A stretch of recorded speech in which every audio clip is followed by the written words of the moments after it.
السلام علیکم اور جناب، گویا کہ میں ان موضوع پر ویڈیو نہیں بناتا ہوں، لیکن گزشتہ دنوں جو فلیٹ سے اداکارہ کی لاش ملی ہے اس پر کوئی کہہ رہا ہے کہ یہ فیمنزم کی شکار تھیں، اس پر کوئی کہہ رہا ہے کہ ان کے ماں باپ کی تربیت جو ہے انہوں نے بتایا نہیں تھا، یہ اس پر کوئی کچھ کہہ رہا ہے، کوئی بات کہہ رہا ہے، اور حتیٰ کہ یہ بھی کہا جا رہا ہے کہ ان کے والدین ان کی لاش وصول کرنے سے انکاری ہیں۔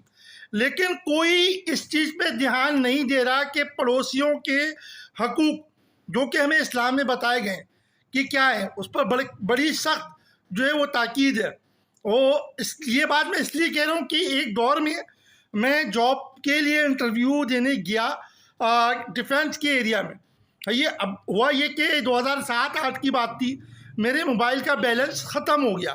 اب میں جو ہوں ایک سائٹ پہ جو ایڈریس بتایا تھا وہ /1 والا چکر تھا، اور مجھے پتہ نہیں تھی کہ بائفرگیٹ کا سسٹم ہے۔ تو میں نے جو ہے وہ بیل بجائی، تو ایک صاحب آئے، تو انہوں نے بولا کہ بھائی، میں نے بولا یہ صاحب رہتے ہیں؟ بولے نہیں۔ میں نے ایڈریس تو یہی ہے۔ خیر ان دنوں جو ہے وہ بیلنس کی دکان بھی بڑی دور تھی اور کافی اندر کا ایریا تھا، میں پیدل چل کے گیا تھا۔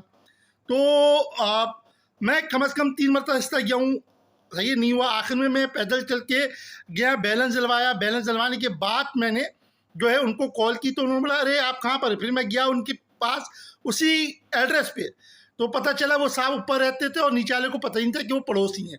وہ ایسا ہمارے یہاں المیہ پورے کراچی میں ہو چکا ہے کہ ہمیں پڑوس کا پتہ ہی نہیں ہوتا کہ کیا حال ہے، کیا چال ہے، اور کون رہ رہا ہے کون نہیں رہ رہا ہے۔ جزاک اللہ، اللہ حافظ۔